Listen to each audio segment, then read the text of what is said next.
dans cette période dans laquelle nous sommes, il est vraiment important de se rappeler de ce jour du vendredi saint. C'était un jour terrible pour Jésus. C'était un jour terrible parce qu'il était trahi, il était abandonné. On l'a arrêté comme un malfaiteur alors qu'il avait fait du bien. La Bible nous dit qu'il allait de lieu en lieu faisant du bien et guérissant tous ceux qui étaient sous l'empire du diable et délivrant. On nous dit que Jésus était tout le temps en train de dire des bonnes choses, de conseiller les bons conseils. Mais on va l'arrêter comme un malfaiteur et on va le prendre alors qu'il est en train de prier. Vous imaginez, il est en prière au jardin de Gethsémani et là, on l'arrête. Et on dit, mais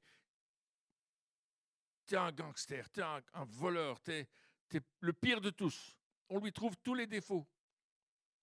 Et quand on va dans l'évangile de Matthieu au chapitre 27, on voit la suite de l'histoire. Après son arrestation, son jugement avec des faux témoins qui sont venus, qui l'ont accusé. Des gens qui ont vraiment essayé de le détruire un maximum par des paroles mauvaises. Et peut-être ce soir, quand je suis en train de parler comme ça, il y en a qui se disent « Ah ben moi j'ai vécu des trahisons aussi, j'ai vécu des choses difficiles. Waouh, est-ce que Jésus peut m'aider ?» Jésus a connu la souffrance. Il connaît tes souffrances. Tu sais ça ce soir? C'est un Dieu de compassion, un Dieu extraordinaire qui veut nous amener plus loin dans sa présence. Matthieu 27, 26 nous dit ceci. Alors Pilate leur relâcha Barabbas. Barabbas, c'est un gangster, un tueur. Il a tué des gens. Il a fait une sédition. Mais les gens disent, on préfère Barabbas. Et il ordonna que Jésus soit battu avec un fouet en cuir, avec au bout des lanières de métal. C'est ce qu'on mettait au bout des lanières, n'est-ce pas? Ensuite, il était livré aux soldats romains pour le crucifier. Les soldats du gouverneur conduisirent Jésus dans le prétoire où ils assemblèrent autour de lui toute la cohorte. Vous savez combien c'est de personnes, une cohorte? 600 hommes. Il y avait 600 hommes autour de Jésus pour le garder, mais aussi pour lui faire du mal. Ils lui ôtèrent ses vêtements et le couvrirent d'un manteau écarlate pour se moquer de lui. Ils tressèrent une couronne d'épines qu'ils posèrent sur sa tête et ils lui mirent un roseau dans la main droite. Puis s'agenouillant devant lui, ils le raillaient en disant « Salut, roi des Juifs !» Ils lui crachaient contre lui, prenaient le roseau et frappaient sur sa tête, enfonçant la couronne d'épines profondément sur son front. Après s'être ainsi moqué de lui, ils lui ôtèrent le manteau, lui remirent ses vêtements et l'emmenèrent pour le crucifier. Et Luc ajoute au chapitre 23 de Luc et au verset 33, « Lorsqu'ils furent arrivés au lieu appelé Crâne, Golgotha, ils le crucifièrent là, ainsi que les deux malfaiteurs, l'un à droite et l'autre à gauche. » Voyez-vous, pour Jésus, ce vendredi a été un vendredi terrible. Il a vraiment eu des choses difficiles, il a dû vivre des choses très difficiles. Il était entre deux brigands. La Bible dit qu'on l'a frappé violemment, on l'a couvert de blessures, et puis on lui a ordonné de porter sa croix jusqu'au mont Golgotha. Et comme c'est un mont, ça monte. Et heureusement, il y avait Simon de Cyrène qui était là et qui a porté sa croix, qui était obligé de le faire. C'était vraiment une domination extraordinairement violente. Et là-bas, ils ont cloué ses pieds et ses mains et ses pieds sur la croix. Non seulement il lui avait frappé dans le dos, il lui avait frappé sur la figure, arraché la barbe, craché au visage. Mais là, ils l'ont encore cloué les mains, et nous savons tous, nous connaissons cela, n'est-ce pas? Ça fait partie de notre culture. Notre culture, nous avons une culture de la croix. On trouve des croix partout, n'est-ce pas? On porte même la croix. Est-ce qu'il y en a qui portent une croix ici? On porte la croix. Oui. Et dans les cimetières, on trouve des croix aussi. Du début de notre vie jusqu'à la fin de notre vie, la croix fait partie de notre vie. La croix fait partie de notre culture, c'est la culture de la croix. Et ça nous rappelle que nous devons revenir à cette croix où Jésus a souffert pour nous. Lorsque Jésus était mis sur la croix, il s'est passé des événements terribles. On les a chantés tout à l'heure. Mais depuis la 6e heure jusqu'à la 9e heure, il a commencé à avoir des ténèbres sur toute la terre, nous dit la Bible. Et non seulement cela, mais il y a eu un tremblement de terre. Un tremblement de terre où les soldats ont vu ce tremblement de terre, ils l'ont senti, ils l'ont vécu. Non seulement cela, le voile du temple, qui était un voile de 30 cm d'épaisseur, s'est déchiré du haut en bas. Pas de bas en haut, du haut en bas. Il y a eu toutes sortes de signes qui se sont passés lorsque Jésus a été crucifié. Il y a eu des morts qui ont ressuscité, mais tous l'abandonnèrent. Et la Bible est claire là-dessus, elle nous dit dans l'évangile de Marc au chapitre 14 sur verset 50, « Alors tous l'abandonnèrent et prirent la fuite. » La Bible nous dit que même Dieu le Père lui a tourné le dos. Et on trouve ça dans Matthieu 27, 46, où Jésus, vers la 9e heure, s'écria d'une voix forte, « Élie, Élie, lama sabachthani », c'est-à-dire « Mon Dieu, pourquoi m'as-tu abandonné ?» Jésus a vécu des heures terribles. Ça a été un jour terrible, une journée dramatique.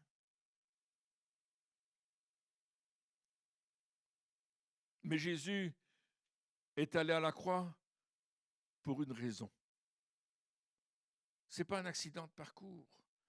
Ce n'est pas une histoire qu'on raconte parce qu'il faut la raconter. Ce n'est pas un événement, comme si on parlait de la guerre des Gaules de Jules César, par exemple. Vous apprenez ça à l'école, n'est-ce pas? Quand ceux qui faisaient du latin, ils ont appris la guerre des Gaules.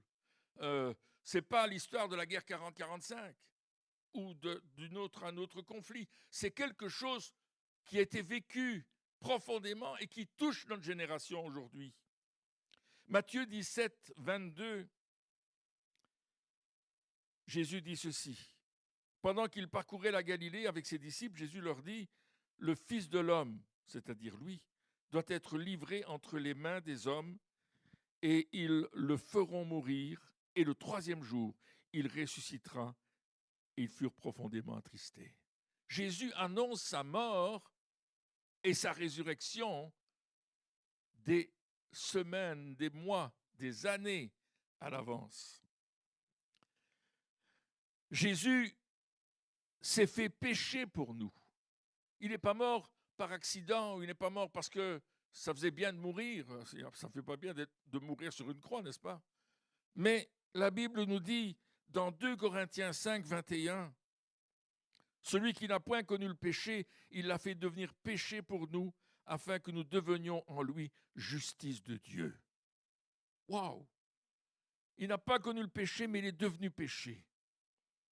Parfois, on ne comprend pas ce que ça veut dire. Il a versé son sang, nous dit 1 Pierre 1, 18 à 19.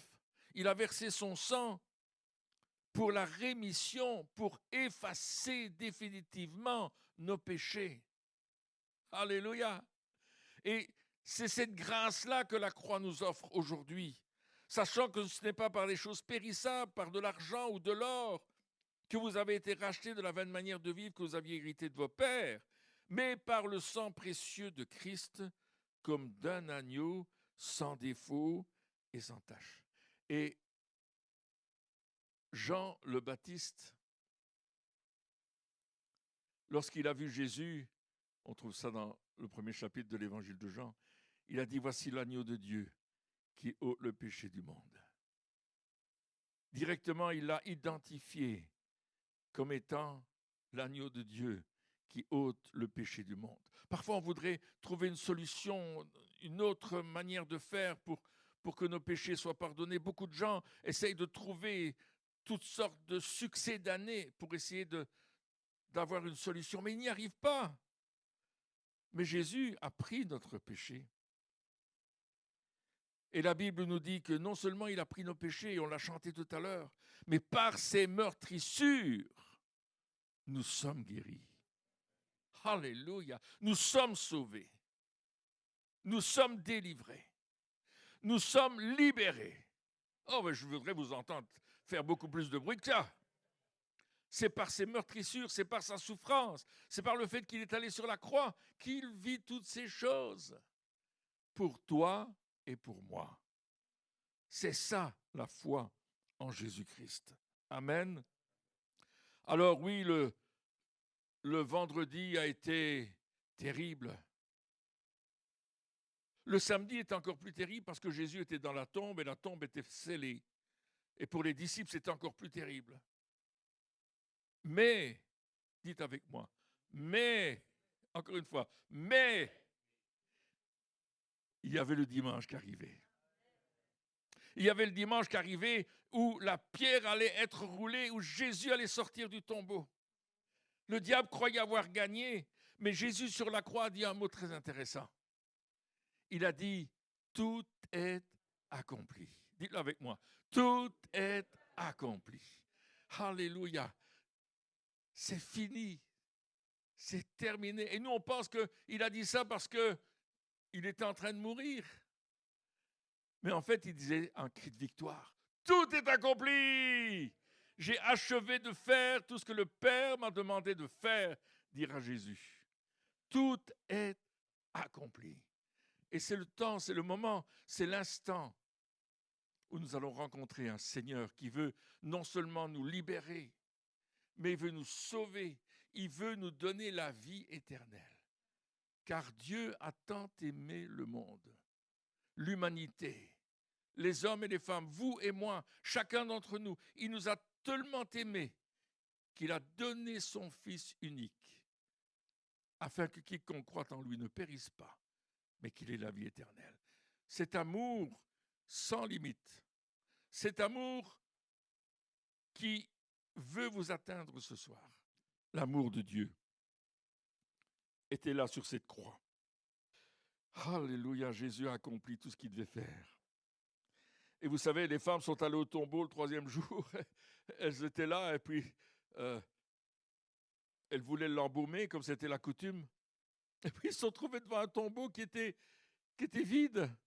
La pierre était roulée, il n'y avait personne. Mais il y avait 2 anges qui étaient là. 2 anges resplendants de lumière. Et quand les femmes les ont vus, elles disent, mais où est-il? Où est Jésus? Et elle lui a dit, mais pourquoi cherchez-vous parmi les morts celui qui est vivant? Alléluia! Ne cherchons pas parmi les morts, mes amis, mais cherchons chez le vivant, chez celui qui a la vie éternelle, chez celui qui va te donner la vie, celui qui va te donner sa vie et qui va transformer ta vie. Alléluia! La religion, ce n'est pas quelque chose de barbant, c'est quelque chose de joyeux, c'est quelque chose de puissant, c'est quelque chose qu'on aime vivre avec Jésus. Il nous permet de le louer, de le chanter, de vivre quelque chose d'autre. Il nous fait sortir de notre ancienne vie pour rentrer dans une nouvelle vie. Nous ne sommes plus les mêmes. Tout à l'heure, je parlais avec mon frère et il me disait quand j'ai donné ma vie à Jésus, j'ai tout de suite arrêté toutes les choses que je faisais. De mal, évidemment, les mauvaises choses. Il dit, je fumais du shit, j'ai arrêté. Moi, j'ai un ami qui a dit, j'ai arrêté de boire. J'espère qu'il boit toujours de l'eau quand même. Hein. Mais il a dit, non, je ne bois plus cet alcool, je ne bois plus ces choses lesquelles je me saoulais avant. J'ai changé de vie, je ne veux plus vivre cette vie-là, j'en ai plus l'envie. Et Achour me disait qu'il était dans l'église et puis il ne voulait plus en sortir parce qu'il trouvait la présence de Dieu tellement puissante. Oh mes amis, c'est ça que nous avons besoin, la présence de Dieu, la présence de son amour. Il est ici ce soir, il est venu pour toi mon ami. Vous savez, il y a 7 endroits où Jésus va verser son sang. Ah, j'aimerais bien vous les rappeler. Le premier endroit, c'est lorsqu'il est dans ce jardin de Gethsémane. Vous savez, ce jardin, il y avait des oliviers. C'est un bel endroit. Je suis allé dans ce jardin. C'est super beau. Et là, Jésus était à genoux et il prie avec ses disciples. Ils sont endormis. Mais Jésus continue à prier. Et il disait, non pas ma volonté, Père, mais ta volonté. Il savait qu'il allait à la croix, il savait qu'il allait être arrêté, il savait que c'était le jour, c'était l'heure, c'était le moment. Et là, il se battait contre sa volonté pour faire la volonté du Père. Et le sang a coulé de son front et est tombé sur la terre, mes amis. Cette terre qui était maudite était rachetée par le sang de Jésus. Mais aussi, c'était l'instant où sa volonté, il la soumettait au Père. Parfois, on a le cou raide, nous autres, n'est-ce pas? Il y a des moments où on préfère faire notre volonté plutôt que celle de Dieu. Est-ce que c'est vrai? Ne me répondez pas tous à la fois. Mais oui, on est parfois comme ça. Et puis Dieu nous dit, j'ai racheté ta volonté. Tu n'es plus obligé de combattre de cette manière. Jésus a racheté ta volonté. Il a versé son sang pour ta volonté, pour que tu sois d'accord avec lui. Il a payé le prix. Pour ce qui obscurcissait ton visage, tes yeux, de voir la gloire de Dieu, tout d'un coup, voie la gloire de Dieu. Ensuite, on a arrêté Jésus et on lui a mis une couronne d'épines sur la tête. C'était des épines de Judée, des grosses épines. Et on lui a enfoncé dans le crâne. Croyez-moi, ces épines, c'est comme des clous d'acier. Et cette épine représente la malédiction. Quand l'homme et la femme, Adam et Ève, ont désobéi à Dieu, la malédiction est venue sur la terre.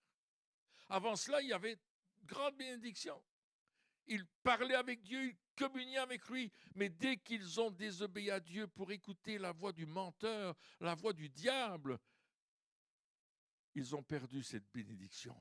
Et la malédiction s'est mise dans toute la nature, dans toute la vie. Mais Jésus, lorsqu'on lui met cette couronne d'épines, il prend la malédiction sur lui. Alléluia. Nous pouvons être débarrassés de la malédiction à travers Jésus. Nous pouvons être débarrassés de cette malédiction à travers le roi des rois et le Seigneur des seigneurs. Quelle grâce, mes amis, quelle grâce. Il a pris cette malédiction et il l'a jetée dehors pour que nous ne soyons plus dans la malédiction, mais que nous marchions dans la bénédiction. Quelle puissance extraordinaire. Ensuite, on lui a tiré son manteau et on l'a fouetté avec ce fouet, avec des osselets, des bouts de fer ou des bouts de verre autour, au bout de la chaîne. Et on l'a frappé. Son dos n'était qu'une plaie, mes amis. Le sang coulait. Il a dû crier, il a dû avoir d'horribles douleurs. À ce moment-là, il a connu la souffrance à l'extrême. Et la Bible dit que par ses meurtrissures, nous sommes guéris, nous sommes sauvés, nous sommes délivrés, parce qu'il a payé le prix pour nous. Nous avons difficile de comprendre ces choses, mais c'est une réalité. Ensuite, on l'a forcé à porter sa croix. Je suis certain que ses genoux étaient écorchés, qu'il est tombé plus d'une fois, ses coudes, ses bras. Et puis il est arrivé là-bas et on l'a cloué. On lui a planté des clous dans les mains et dans les pieds. Et le psaume 23 nous dit, le psaume 22 nous parle de cela.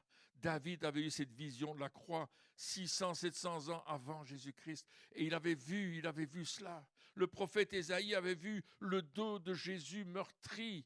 Ésaïe 53, 600 ans, 700 ans avant la venue de Jésus, il y avait eu cette vision.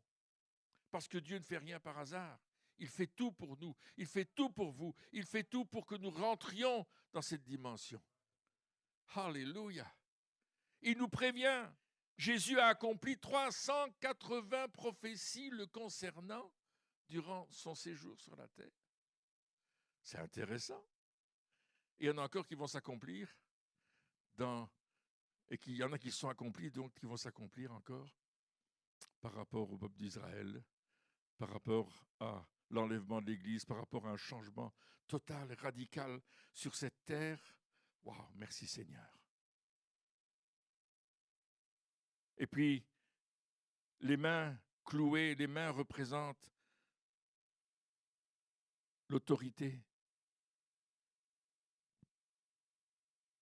J'ai vu un homme, un Belge, champion du monde des poids haltères. Et il soulevait, je ne sais plus combien de kilos, c'était la folie, mais il était champion du monde. Et il prenait des poids énormes. Et un jour, on lui a demandé de tirer un autobus rempli d'hommes et de femmes, et de le tirer avec une corde qui était attachée au pare-choc, et la corde seulement dans les dents, pas avec les mains. J'espère qu'il n'avait pas un dentier. Hein. Et puis, il a déplacé le bus sur 100 mètres en le tirant uniquement avec ses dents. La force, la puissance.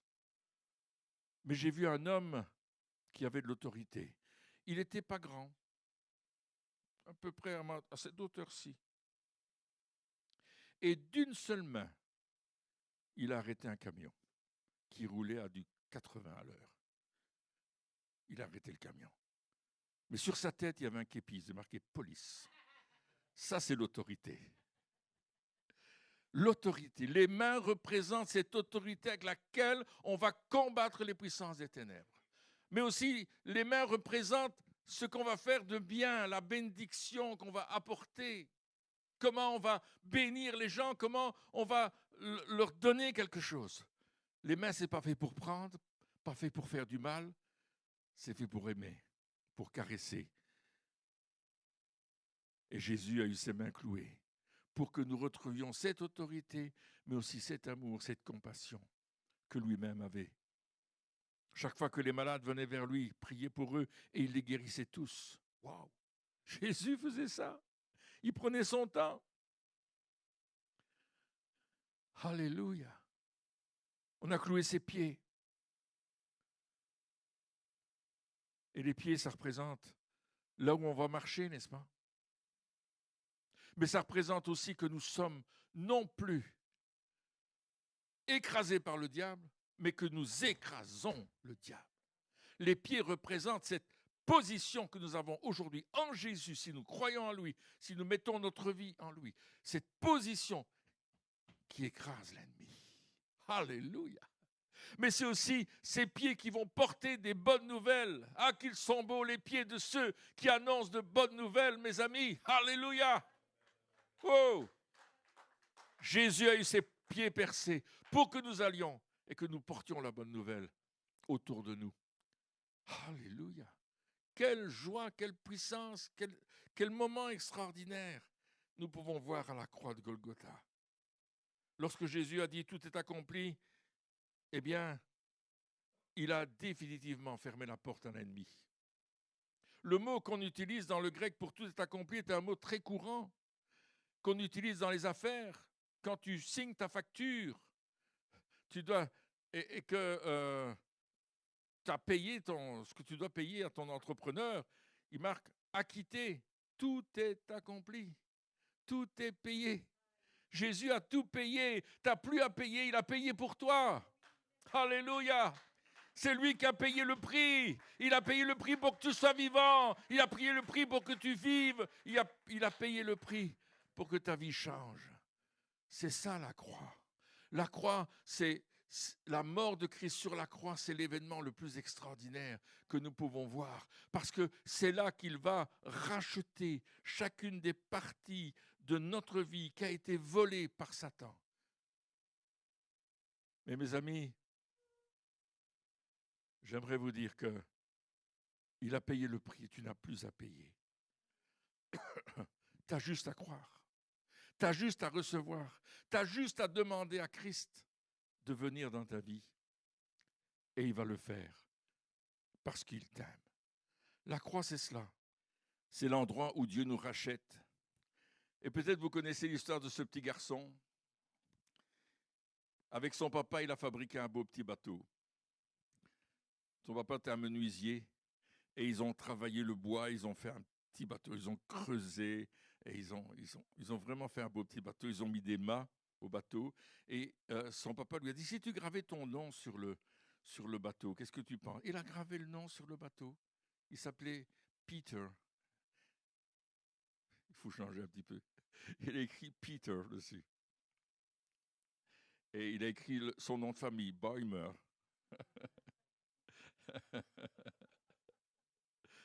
Et il a mis le bateau sur la petite rivière qui passait près de sa maison.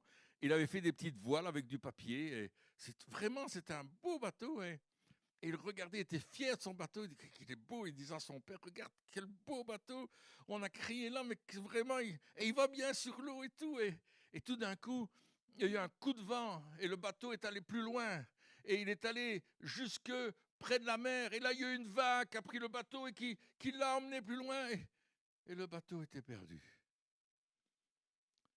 Aïe, aïe. Le petit garçon était bien triste. Mais quelques semaines plus tard, alors qu'il se promène dans la ville où il habite, devant la vitrine de l'antiquaire, il voit le bateau. Et il dit, c'est mon bateau. Il va chercher son père. Il dit, papa, c'est mon bateau, il est chez l'antiquaire. On va y aller. Ils vont chez l'antiquaire.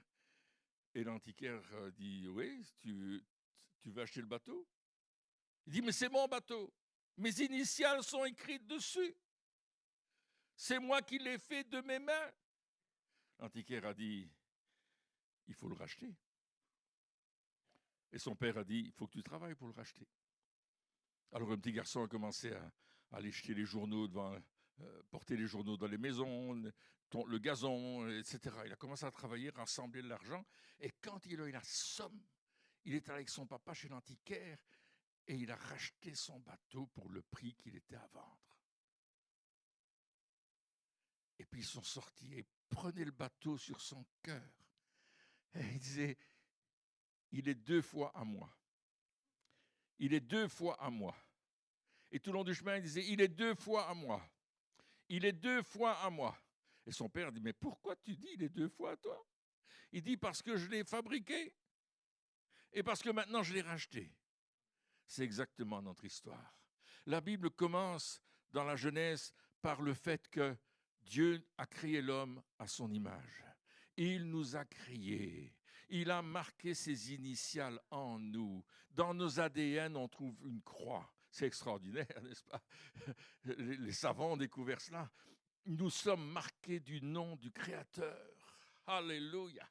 Et là, nous avons été perdus. Un coup de vent est venu. Le diable est venu tenter en disant, n'écoute pas toutes ces sornettes, toutes ces bêtises-là. N'écoute pas Dieu. Moi, je vais te faire devenir comme Dieu. Tu peux prendre ta vie toi-même dans ta main. Tu peux faire ce que tu veux avec. Ne t'occupe pas de ces bondieuseries-là. Et Adam n'a rien trouvé de mieux que de dire, ben ouais, t'as raison. Moi, je vais devenir comme Dieu, fort, puissant. Et il a tout perdu. Il y a eu un coup de vent, et puis une vague qui l'a pris, et il s'est retrouvé nulle part. Et aujourd'hui, l'humanité, quand vous la regardez autour de vous, quand vous écoutez les informations, quand vous regardez ce qui se passe, vous voyez que l'humanité tout entière est perdue. On s'attend à ce qu'un des fous quelque part, dans une nation, je ne citerai pas de nom, quelque nation que ce soit, va appuyer sur le bouton. On s'attend à ce que quelque chose de terrible se passe. Mais j'aimerais vous dire la bonne nouvelle. Nous avons été rachetés et nous avons le Dieu le plus puissant. Et personne n'appuiera sur le bouton si Dieu ne lui permet pas d'appuyer. Mais nous avons besoin d'être sauvés. Nous avons besoin aujourd'hui, comme plus que jamais, de donner notre vie à Jésus. Nous avons besoin aujourd'hui de savoir que nous avons été rachetés. Nous avons beaucoup de valeur pour Dieu. Tu as beaucoup de valeur pour Dieu. Et là, on est en train de parler de quelque chose de sérieux, là. On est en train de parler d'ouvrir son cœur. Peut-être vos pensées vous disent non, non, non, non, mais ton cœur, qu'est-ce qu'il te dit? Je faisais une soirée d'évangélisation à Pâturage, dans le salon communal, à l'époque il existait encore. Et à côté du salon communal, il y avait un stand de tir. Et on avait loué la salle pour faire de l'évangélisation, mais eux, ils avaient loué le stand pour faire du tir. Et j'étais en train de prêcher, et je disais, Dieu vous aime, et on entendait pan, pan, pan, pan. Et tout le long du message, il y avait des coups de feu. Oh, je disais, Seigneur, comment que ça va se terminer? Et puis je fais l'appel au salut. Et il y avait cet homme qui était dans la salle, il y avait beaucoup de monde dans cette salle, mais il y avait cet homme en particulier, je pense à lui parce qu'il s'appelait Paul. Et Paul s'est levé de sa chaise. Personne ne s'était avancé, personne n'avait rien dit. Il s'est avancé, il est venu devant. Il était avec son épouse et avec ses enfants. Il a dit, pasteur, pasteur, qu'est-ce que je dois faire pour être sauvé? Et il tremblait tout son corps. Et non pas à cause des coups de feu, mais parce que la crainte de Dieu l'avait saisi. Et tout d'un coup, il dit, mais je veux être sauvé, moi je ne veux pas être perdu, je ne veux pas aller dans l'éternité sans Dieu, je veux être sauvé. Et ce jour-là, Paul a donné sa vie à Jésus. Son épouse a donné sa vie à Jésus. Son fils, sa fille, ses 2 filles ont donné leur vie à Jésus. Toute cette famille a été sauvée parce qu'ils ont décidé d'ouvrir la porte de leur cœur. La Bible dit que Jésus est à la porte et qu'il frappe. Toc, toc, toc, toc. Tu es en train de frapper. Et d'ici quelqu'un entend ma voix. Pas ma voix à moi, mais la voix, la sienne. Si quelqu'un entend la voix de Dieu qui lui parle ce soir et qu'il ouvre la porte. Voyez-vous, Jésus n'a pas enfoncé la porte. Il n'a pas mis son pied dans la porte quand elle était ouverte pour rentrer comme font certaines personnes, des vendeurs du chemin. Je ne sais pas si ça existe encore, ça. Mais il a dit, je frappe, j'insiste, est-ce que tu veux m'ouvrir?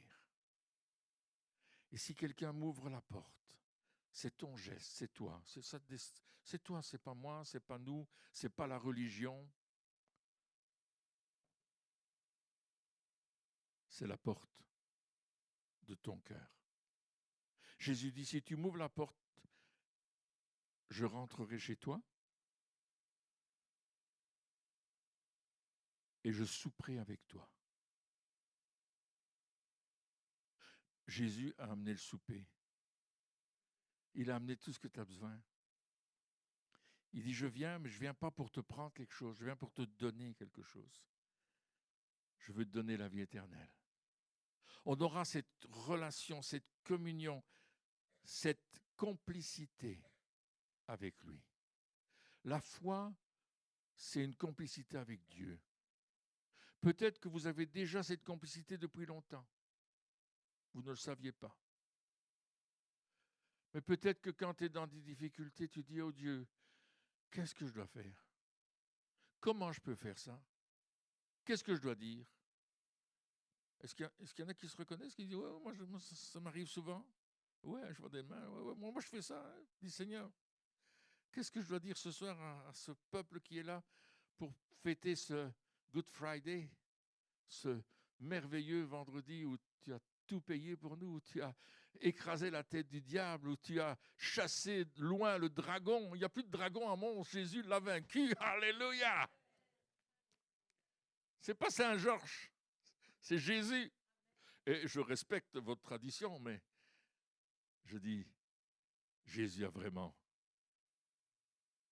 remporté la victoire. Il est le roi des rois et le seigneur des seigneurs.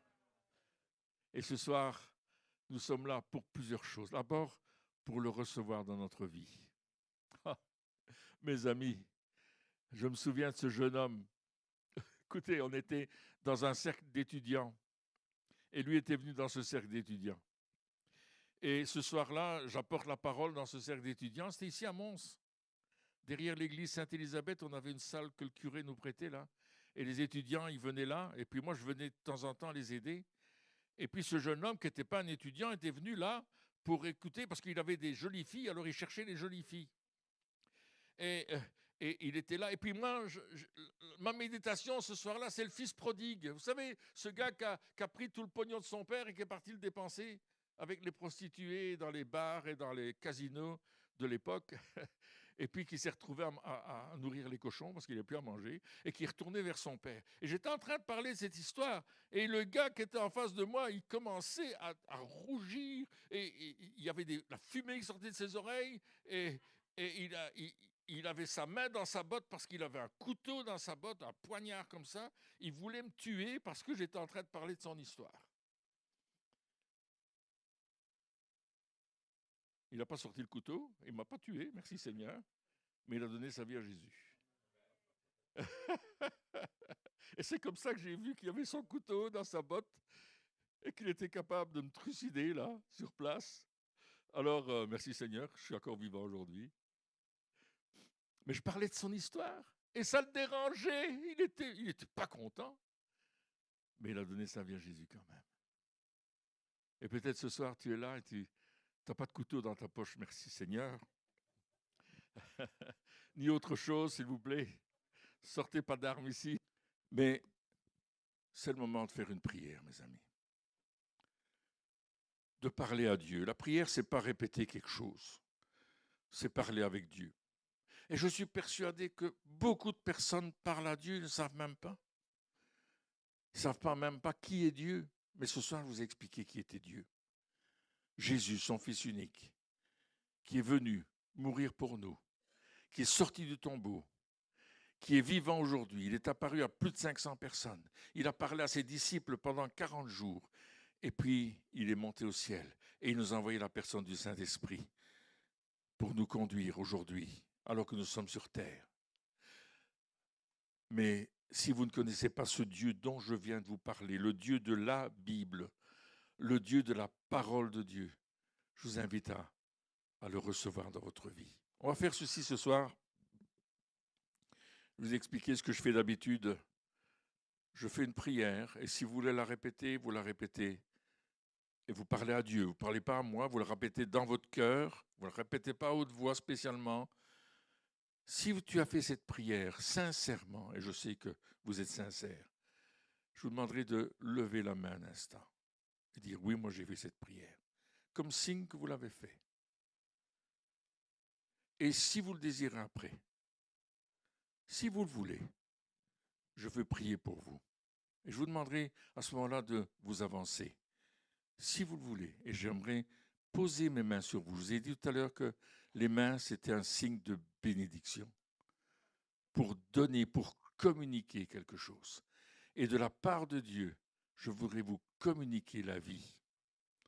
Après cela, je vais prier pour les personnes qui sont malades, qui ont des problèmes physiques, et on va prier avec notre équipe ce soir pour que vous receviez votre guérison. Nous l'avons dit, par les meurtrissures de Jésus, nous sommes guéris. Et là, je ferai un deuxième appel, et si vous voulez vous avancer pour la guérison, ce sera à ce moment-là. Amen. Prions un instant. Merci Seigneur, parce que tu nous as parlé de qui tu étais, de pourquoi tu es mort sur la croix, quelles ont été les conséquences de ta mort sur la croix. Merci Seigneur, parce que tu es venu pour nous sauver, nous délivrer des conséquences de ce péché.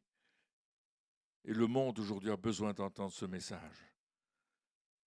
Mais Seigneur, nous sommes ici dans cette salle, réunis ensemble. Nous sommes là tous ensemble et les gens qui nous regardent en direct sont avec nous aussi. Et je vous invite à faire cette prière pour inviter Jésus qui frappe à la porte de votre cœur. Dites-lui avec vos mots, Seigneur, je t'ouvre la porte de mon cœur. Et je t'invite à entrer dans ma vie. Je reconnais que je suis pécheur et que c'est toi qui as pris mon péché en ton sang versé sur la croix. Seigneur, je t'invite à venir dans ma vie pour qu'elle ait un sens. Je t'invite à venir dans ma vie pour que je connaisse le Père qui est dans les cieux. Je t'invite à venir dans ma vie pour que ma vie soit transformée et que je reçoive par Jésus-Christ la vie éternelle. Merci Père de me sauver, de me délivrer, de me transformer à partir d'aujourd'hui, parce que je t'ai reçu dans mon cœur comme mon Sauveur et comme mon Seigneur. Amen. Gardons nos têtes baissées un instant. Je ne veux gêner personne. Mais si tu as fait cette prière, je vais te demander de lever ta main un instant, juste me faire un signe. Oui, je vois des mains levées. Oui, merci. Merci Seigneur. C'est important, c'est un moment important, c'est un moment crucial. Oui, j'ai vu ta main aussi. Oui, merci Seigneur. C'est un moment important. Parce que c'est prendre une autre direction. C'est choisir de suivre Jésus et d'aller avec lui. Alors ceux qui ont levé la main, si vous désirez vous lever et vous approcher pour qu'on prie pour vous, venez simplement, faites-le si vous le désirez. Il n'y a pas d'obligation. C'est simplement une invitation. Alléluia. C'est simplement une invitation. Ah, voilà mon ami Yves qui vient. Alléluia, Yves. Gloire à Dieu. Merci, Yves, d'être. Viens près de moi, mon ami. Je suis toujours content de te voir. Oh, ça me fait plaisir. Regarde-moi.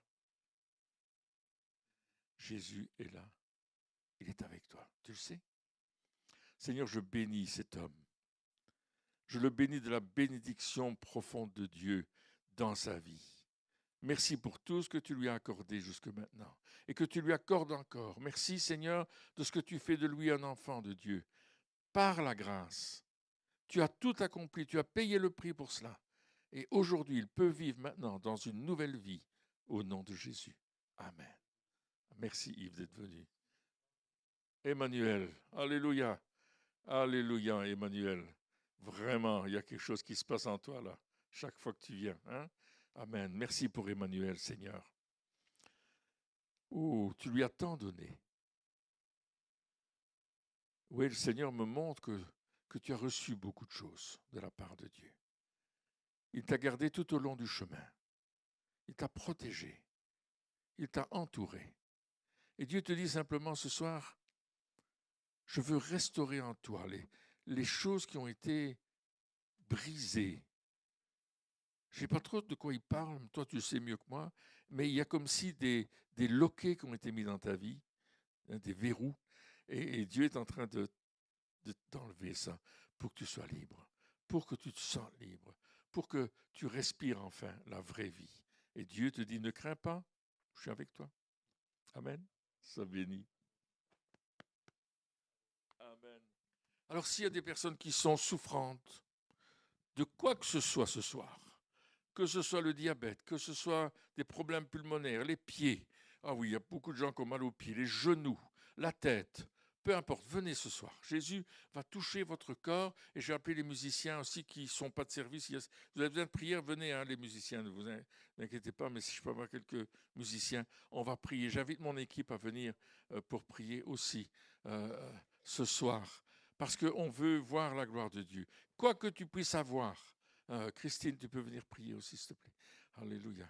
Quoi que tu puisses avoir, viens ce soir. Viens recevoir, viens recevoir.